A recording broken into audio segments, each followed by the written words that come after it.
Joseph, has it sunk in that you're going to the Olympics yet? It's pretty amazing now to get the call up to go, and sure, it's a real privilege to be on the Irish team, isn't it? It's something you've obviously wanted to do since a child. Yes, it has developed over the last sort of many years, I suppose, but it's only really last spring it looked like a really realistic chance that it would happen, and it has been sort of a lot of work since then, a lot of work building up to that, but then the focus was more on London then, so thankfully so far it has paid off. I remember looking at you in Ballindenness and you were short of biting your nails, trying to get qualify or get us a qualifying place. That must have been tremendous pressure. Yeah, it was probably mixed pressure for everybody because we all had a sort of a different role to play that weekend, and I just did dressage and jumping in my horses because that's what I had to do, and I had to be there to support everybody else and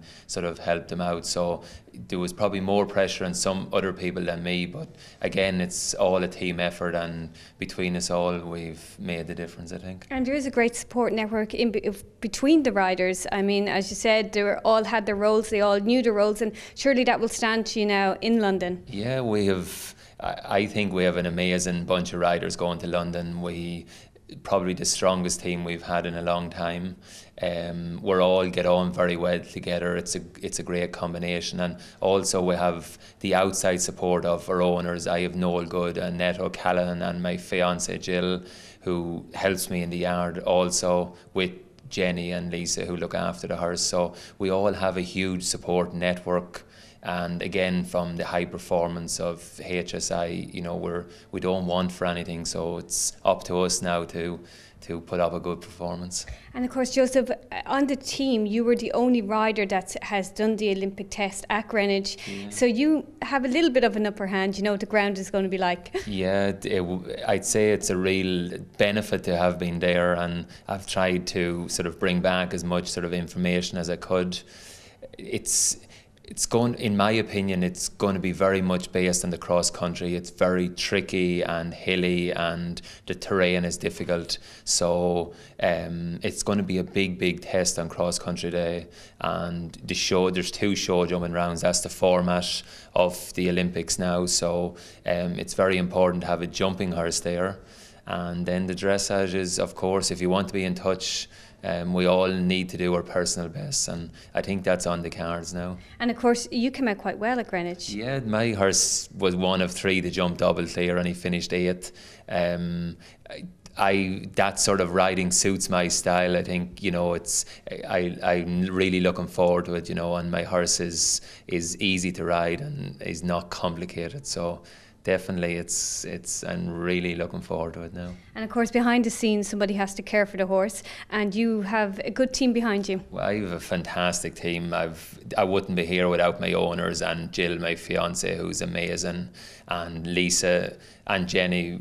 Lisa Sav, who looks after Sparky and travels everywhere with him, and she more or less lives with the horse, and she will be living with him for the next 3 weeks. So it's a tough call for them, and they have a lot of long hours to put in. So they're the backbone of the success, I have to say. So for now, will it just be a bit more training and then just head over to London in a couple of weeks, or? Yeah, we all as a team probably have the next 2 weeks a little bit doing our own thing, and our own horse. All our horses need a sort of more of a personalised training plan, and my horse, it's sort of a little bit more fitting work for a couple of weeks, and I will travel to the UK the middle of next week and start into my dressage training and sort of get everything, the horse sort of tuned into that environment before the Olympics. It's only 24 days away.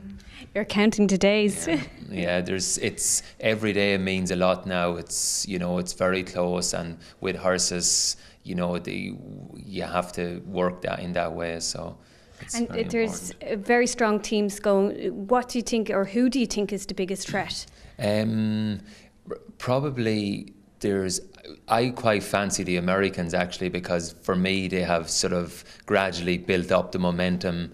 The Brits, of course, on home territory is going to be a little bit, you know, have a little bit of advantage, but I would really feel that the Irish now have improved as they sort of for the last sort of 6 or 8 months, and their performances are standing out. So I think we could give all those European countries and the Americans a good run for their money. Yeah, I think with the HSI they probably concentrated in different areas separately. They started with dressage, they had show jumping, so that has to be beneficial to us. We've had a fantastic winter's training, and you know that's down to Ginny Elliott, our performance manager, and Ferdy Elberg and Ian Ferran. We have 3 world-class coaches, and that was all supported by HSI, and it gave us that extra opportunity this winter to set a focus and to make it happen. So it has brought us out more on top, and up other years we maybe hadn't that sort of opportunity to do that, and we were all told at the time that if we could up our individual training along with what is going to be provided with us, that will make a big difference. And I think the system is working. We're making progress as a nation now. Well, hopefully all go according to plan, and we'll get a medal, and we'll all be celebrating afterwards. Thank you very much. Thank you, Joseph. Thank you. Thank you.